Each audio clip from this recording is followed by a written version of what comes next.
After a wild week in the House of Representatives in which Kevin McCarthy won the seat of Speaker of the House, his fellow Republicans believe that he did not give too many concessions to gain the gavel. Following 14 failed votes for Speaker, McCarthy worked with opposition representatives in the Republican Party to work out concessions in order to appease members of the far right. Now, for more on Representative Kevin McCarthy securing the Speaker seat, we welcome back Melik Abdul, Republican strategist and radio host. Good morning, Melik. Thanks for joining us again. Thanks for having me. I'm just a bit hoarse from yelling at the Cowboys game on last night, but I'm here. Well, that makes two of us for different reasons. I'm a bit hoarse myself, but let's talk about Congress.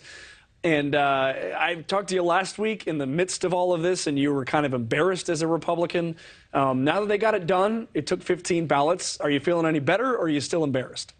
No, I'm not feeling any better because I'm disappointed that there's a lot of conversation. People are saying that it's great that they're implementing new procedural rules and things like that. But part of the problem that I had initially is that they waited almost 2 years to do these things. I think it's very embarrassing for the Republican Party, and it reminds me of what happened during the 8 years of Barack Obama, when by the time Donald Trump got in office, the Republicans didn't have any alternative to the Affordable Care Act. And so it ended up dying on the vine. That was a similar thing that happened now. They were not prepared, and the only Pyrrhic wins that they have out of this are rules changes, and I don't think that it was worth holding up the business of the federal government in order to actually concede to different rules changes. Well, those rules changes you mentioned are the concessions that Speaker McCarthy had to give in order to get at least a present vote in order to allow himself to reach a majority with 216 votes.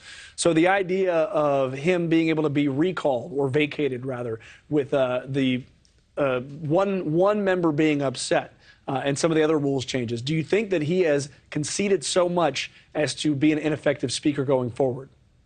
It's definitely going to handicap him. Republicans were already in a position with only 4 seats above the 218 person majority to have a very difficult time. It's the same number, ironically, that Democrats had, 222 seats when Donald Trump was in office.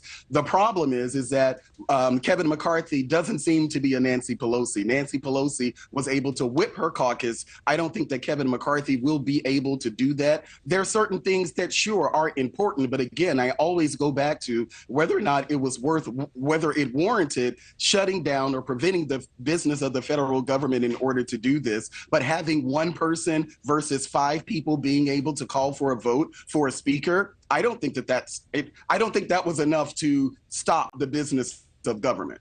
Thank you for watching. Go to newsnationnow.com to find NewsNation on your television provider. And don't forget to click the red subscribe button below to get more of NewsNation's fact-driven, unbiased coverage.